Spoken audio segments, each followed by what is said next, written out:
हाँ, कुंभ 2025 प्रयागराज में स्नान करने जाती है अपने 2 बेटों के साथ। लेकिन जब उस महिला की नज़र एक अघोरी बाबा के ऊपर पड़ती है, तो जैसे उस अघोरी बाबा को देखती है, तो रोने लगती है। उसके आँखों से आँसुओं की धारा टपकने लगती है।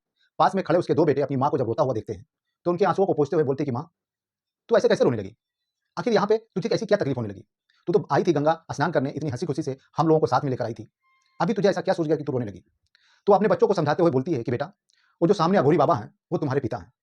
जब वो दोनों बच्चे अपनी माँ की बातों को सुनते हैं, तो अवाक रह जाते हैं, चौंक जाते हैं और अपनी माँ से बोलते हैं कि माँ, तू ये क्या कह रही है? हमारे पिता, जिसको हम लोगों ने बचपन से देखा ही नहीं, जो 27 साल से गायब हैं, वो इस महाकुंभ में कैसे मिल सकते हैं? लेकिन माँ अपने पति को पहचानने से मजबूर थी, वो देख चुकी थी और अपने पति को बाकायदा पहचान भी गई थी। और जो-जो पहचान वो बताती थी, वो सब कुछ उस अघोरी बाबा में मौजूद था। तो दोस्तों, ये कहानी को पूरा सुनिए और जानिए कि वो अघोरी बाबा और उस महिला का क्या रिश्ता है। आखिर क्या सच में वो जो महिला बात बोल रही है, क्या सच में वो अघोरी बाबा उसके पति हैं? इस कहानी में आपको पूरी जानकारी मिल जाएगी। तो चलिए कहानी आगे बढ़ते हैं। दोस्तों, बिहार धनबाद स्टेशन से 4 किलोमीटर दूर एक धूली टाउन पड़ता है। धूली टाउन इलाके में एक गंगा सागर नाम का व्यक्ति 27 साल पहले पटना स्टेशन से गायब हो गया था। 27 साल पहले उसके घर में कोई शादी का फंक्शन था। वो अपनी बीवी को बोलकर निकलता है कि मैं तुम्हारे लिए कुछ नए कपड़े लेने जा रहा हूँ। लेकिन वो शाम को 7 बजे तक वापस नहीं आता।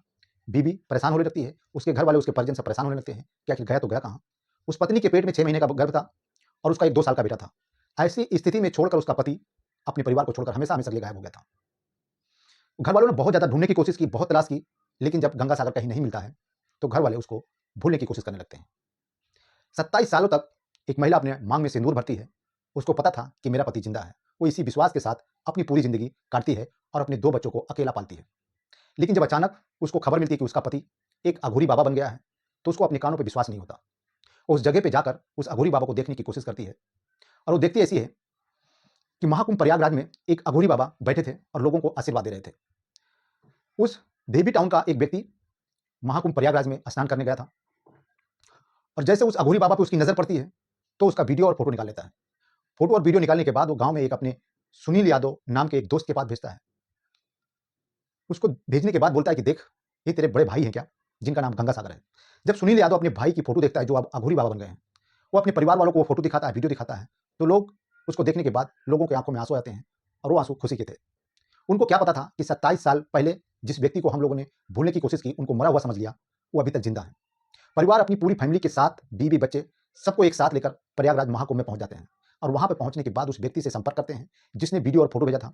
वो व्यक्ति उस अघोरी बाबा के ऊपर लगातार नज़र बनाकर रखा था और परिवार के पहुँचने तक वो बाबा के इर्द-गिर्द ही घूमता था। जब परिवार उस व्यक्ति के पास पहुँच जाता है, तो परिवार के लोगों को वो व्यक्ति उस अघोरी बाबा को दिखाने की कोशिश करता है और बोलता है कि तुम लोग उनके पास मत जाओ और यहीं दूर से उनको पहचानने की कोशिश करो।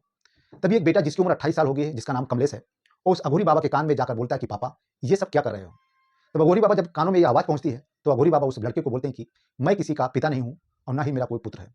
जब ये बात वो बेटा सुनता है उस अघोरी बाबा की ज़ुबान से, तो उसकी आँखों से आँसू निकल आते हैं और वो उसे अपनी मम्मी के पास आकर बोलता है कि मम्मी, वो तो किसी को पहचानते ही नहीं है।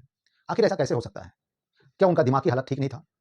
और हम लोग तो उनको देखे भी नहीं हैं, क्योंकि मैं 2 साल का था और मेरा छोटा भाई विमलेश वो पेट में था। ये सब बातें हो रही थी।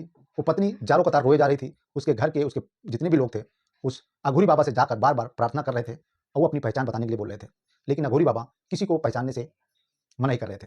उनके साथ एक साध्वी थी, वो भी इन लोगों को बताती है कि ये राजकुमार अघोरी बाबा हैं और ये धनबाद के नहीं हैं। वो साध्वी उसके परिवार को बताती है कि ये धनबाद के हैं नहीं और ये कई सालों से हमारे साथ रहते हैं, मैं इनके शिष्य हूँ और ये मेरे गुरु हैं। परिवार वाले जब ये बात सुनते हैं तो उनको विश्वास नहीं होता। वो लोग बोलते हैं कि मैं प्रयागराज खत्म होने तक मैं इंतज़ार करूँगा और वो पत्नी जो 27 साल से अपने पति का इंतज़ार कर रही है, अपनी माँग में सिंदूर भर रही है, उसकी आँखों में आँसू जो थे, वो सच के आँसू थे। वो अपने पति को कैसे नहीं पहचान सकती? वो जो-जो निशान बताती है, वो सब कुछ अघोरी बाबा में मौजूद था। वो बोलती है कि बाबा के माथे पे एक घाव का निशान है, उनके आगे के 2 दाँत बड़े हैं, उनके हाथ टूट गया था, उनका हाथ की कूहनी मुड़ी हुई है और जो-जो निशान वो पत्नी बता रही थी, वो सब कुछ अघोरी बाबा में मौजूद था। लेकिन फिर भी वो अघोरी बाबा अपने परिवार को पहचानने से इनकार कर रहा था और अपने परिवार में जाने से भी मना कर रहा था। लेकिन परिवार का कहना है, मैं प्रयागराज खत्म होने तक इंतज़ार करूँगा, अगर ज़रूरत पड़ी तो मैं इस अघोरी बाबा का डीएनए टेस्ट भी कराऊँगा। अगर उसमें हम लोगों का डीएनए टेस्ट मैच नहीं होता है, तो हम लोग इस राजकुमार अघोरी बाबा से माफ़ी माँग लेंगे और हमेशा-हमेशा के लिए इनको छोड़ देंगे। अगर अब इंतज़ार उस दिन का है कि जब प्रयागराज खत्म होएगा, ये परिवार वो बाबा के ऊपर लगातार नज़र बनाकर बैठा हुआ है। बाकी लोग तो चले गए हैं वहाँ से अपने-अपने घर, लेकिन 2-4 लोग उस अघोरी बाबा के ऊपर पूरी नज़र बनाकर बैठे हैं और अघोरी बाबा जिधर जाते हैं, वो लोग उनका पीछा करते हैं और उनके ऊपर निगरानी रखते हैं। अब वो अघोरी बाबा अपने परिवार में वापस जाएँगे कि नहीं जाएँगे, उनका डीएनए टेस्ट होगा कि नहीं होगा, ये तो अभी भविष्य के घर में छिपा है। लेकिन एक व्यक्ति जो अपनी पत्नी, अपने बच्चे को लावारिस अवस्था में छोड़कर ऐसे गायब होकर अघोरी बाबा बन गया, वो लोगों को क्या शिक्षा देगा, क्या आशीर्वाद देगा? लोगों को ये जानना चाहिए कि अपने परिवार की जब रखवाली नहीं कर सकते हैं तो और वो क्या कर सकते हैं। अपने परिवार से झूठ बोलकर अपने परिवार को ऐसे बीच रास्ते पर छोड़कर बाबा बन जाना कोई अच्छी बात नहीं है। तो दोस्तों, ये कहानी सुनाने का उद्देश्य किसी को परेशान करना नहीं है, किसी का दिल दुखाना नहीं है। ये कहानी सुनाने का उद्देश्य सिर्फ और सिर्फ आप लोगों को जागरूक करना है, आप लोगों को सचेत करना है। तो वीडियो अच्छी लगे तो वीडियो को लाइक करें और मेरे चैनल पर नहीं तो चैनल को सब्सक्राइब जरूर कर लें। मिलता हूँ एक ऐसी ही स्टोरी के साथ, तब तक के लिए अपना और अपनों का ख्याल रखें, सतर्क रहें, सावधान रहें। जय